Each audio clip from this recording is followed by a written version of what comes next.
जय हिंद। आज की इस क्लास में क्लास 9 साइंस बुक का पहला चैप्टर पढ़ेंगे जो हमारे आसपास के पदार्थ हैं। इस टॉपिक में हम पदार्थ के बारे में जानेंगे। पदार्थ होता क्या है, पदार्थ का भौतिक स्वरूप क्या होता है, पदार्थ के कणों के अभिलाक्षणिक गुण क्या होते हैं, पदार्थ की अवस्थाएं कौन कौन सी है, इन सब का हम बारी बारी से अध्ययन करेंगे।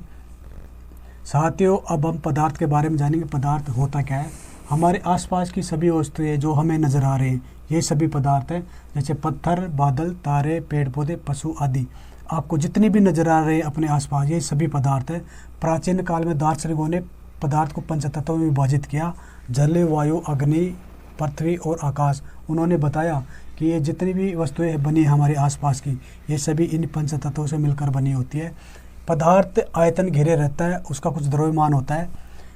आयतन का SI मात्रक घन मीटर होता है और मापने का मात्रक लीटर। 1 लीटर में 1 डेसी घन मीटर होता है। 1 मीटर में 10⁻³ सेमी घन मीटर होता है। साथियों, अब हम पदार्थ का भौतिक स्वरूप जानेंगे कि उसका फिजिकल नेचर कैसा होता है। पदार्थ कणों से मिलकर बना होता है। सबसे पहले एक बर्तन लेंगे, बर्तन में पानी भरेंगे। पानी भरने के बाद उसमें चीनी मिलाएंगे या फिर नमक मिलाएंगे। चीनी और नमक मिलाने के बाद हम देखते हैं कि बर्तन में जो पानी भरा था उसका स्तर अभी भी वही है। तो इससे हमें ये पता लगता है कि जो हमने पानी भरा है वो कणों से मिलकर बना है, और जो चीनी और नमक मिलाया है हमने वो भी कणों से मिलकर बना है। अब इसमें क्या होता है कि जो हमारा पानी के कण है उसके कणों के बीच हमारे चीनी या फिर नमक के कण समायोजित हो जाते हैं। तो इससे हमें ये पता लगता है कि हमने जो भी पदार्थ है वो सभी कणों से मिलकर बना होता है। दूसरा फिजिकल नेचर के बारे में हम जानेंगे कि पदार्थ के कण बहुत छोटे छोटे होते हैं। हम उसी तरह पानी भरेंगे। पानी भरने के बाद उसमें पोटेशियम परमैंगनेट डालेंगे। पोटेशियम परमैंगनेट डालने के बाद हम देखते हैं कि इस जो हमने पानी भरा है वो रंगीन हो गया। अब उसमें से 10 ml निकाल के दूसरे बर्तन में 10 ml डालेंगे तो देखते हैं वो भी रंगीन हो गया। अब उसमें से 10 लेके तीसरे वाले में डालेंगे तो वो भी रंगीन हो गया। तो इसी तरह हम 8 से 10 बार करेंगे। 8 से 10 बार करने के बाद हमें ये पता लगता है जो हमने शुरुआत में पानी भरा था बर्तन में और जो लास्ट वाला पानी है तो उसमें जो कलर में है ना उसमें भी फ़र्क है, क्योंकि पहला वाला ज़्यादा रंगीन है और लास्ट वाला कम रंगीन है। तो जैसे जैसे हम तनोकर करते गए हर बर्तन में तो पदार्थ के जो हमने पोटेशियम परमैंगनेट डाला था उसके जो कण है वो छोटे छोटे रूप में विभाजित होते लास्ट तक चले गए।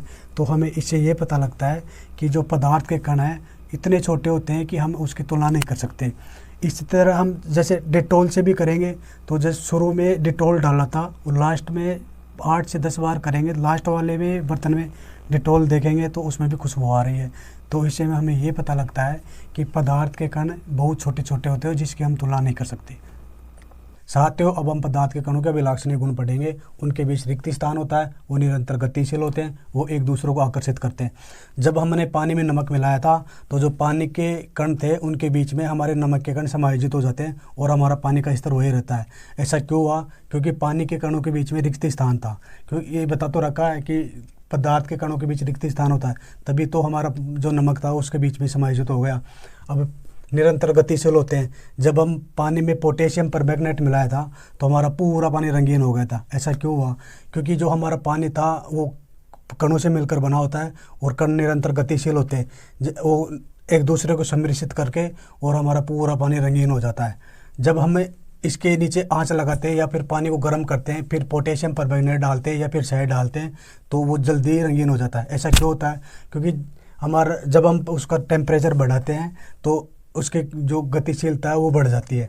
अब उन पदार्थ के कणों के बीच आकर्षक बल होता है। जब लोहे की कील, चौक या पाउडर तीनों को हम तोड़ने की कोशिश करते हैं तो जो लोहे की कील है उसको हम जल्दी से तोड़ नहीं पाते और जो चौक है वो जो उसको जल्दी से तोड़ पाते हैं। ऐसा क्यों होता है? क्योंकि लोहे की कील में और चाक में दोनों में सबसे ज़्यादा लोहे की कील में आकर्षक बल ज़्यादा होता है, इसलिए वो उसको हम जल्दी से तोड़ नहीं पाते। हर पदार्थ में अलग अलग आकर्षक बल होता है उनकी सामर्थ्य के अनुसार। साथियों, अब हम पदार्थ की अवस्थाएं देखेंगे। ठोस, द्रव और गैस। 2 अवस्थाएं हम अगली वीडियो में देखेंगे जो कि प्लाज्मा और बीच है। हम तीनों अवस्था में 4 चीज़ें देखेंगे, उसका आकार, आयतन, संपीड़न और विसरण। चारों चीज़ों को तीनों अवस्था में बारी बारी से देखते हैं। ठोस को जब देखते हैं तो जो उनके कण हैं काफ़ी पास पास होते हैं, उनके बीच में रिक्त स्थान कम होता है जिसके कारण हम उसको कम आयतन में नहीं कर सकते, उनको कंप्रेस नहीं कर पाते। उसका आकार भी निश्चित होता है उसका निश्चित ही आयतन होता है और संपीड़न नहीं कर पाते, क्योंकि उनके जो कण है काफ़ी पास पास होते हैं। जो रबर और चीनी होता है ये भी ठोस ही है, क्योंकि जब रबर को हम फैलाते हैं और फिर वापस छोड़ते हैं तो अपनी स्थिति में वापस आ जाता है। चीनी की जो क्रिस्टल हम किसी भी बर्तन में लेंगे तो उसका जो क्रिस्टल का जो रूप है, उसका आकार है, उसका वही रहता है। और स्पंज है ये भी ठोस ही है, क्योंकि उसके स्पंज के बीच में हवा भरी रहती है। जब उसको कंप्रेस करते हैं तो हवा बाहर निकल जाती है, उसका आकार कम हो जाए, लेकिन जैसे हम उसको छोड़ते हैं तो अपनी स्थिति में वापस आ जाती है। अब हम द्रव के बारे में देखते हैं। द्रव के जो कण है ठोस की अपेक्षा तो दूर दूर है और गैस की अपेक्षा पास पास में है। अब द्रव का जो आकार है वो निश्चित नहीं होता है, आयतन निश्चित होता है और उसमें संपीड़न है वो नगण्य पाई जाती है और विसरण गैस से कम है। क्योंकि विसरण तो होता है, क्योंकि जब हमने बर्तन में स्याही या फिर पोटेशियम परमैंगनेट डाला था तो विसरण के कारण तो पूरा हमारा जो पानी था रंगीन हुआ था। अब हम गैस के बारे में देखते हैं। गैस के कण है काफ़ी दूर दूर होते हैं, उसका आकार भी निश्चित नहीं होता है, क्योंकि जिस बर्तन में हम गैस को भरेंगे वह उसी का रूप ले लेगा। और उसका आयतन भी निश्चित नहीं होता है, क्योंकि जो संपीड़ितता है ना सबसे ज़्यादा गैस में पाई जाती है, जिसकी ज़्यादा मात्रा हम छोटे सिलेंडर में भर सकते हैं। जैसे CNG, LPG, O2 हम सिलेंडर देखे होंगे जिसमें गैस की काफ़ी मात्रा छोटे सिलेंडर में भरते हैं। और विसरण है सबसे ज़्यादा गैस में पाया जाता है। विसरण के कारण हम अगरबत्ती की खुशबू या फिर खाने की हमारे नाक तक पहुंचती है, यह विसरण के कारण ही संभव है। गैस जिस बर्तन में भरते हैं, गैस अपनी सभी दिशाओं में दबाव लगाती है, जिससे गैस दाब बनता है। साथियों, इस वीडियो को हम यही ख़त्म करते हैं। मिलते हैं नेक्स्ट वीडियो में, जब तक के लिए जय हिंद जय भारत।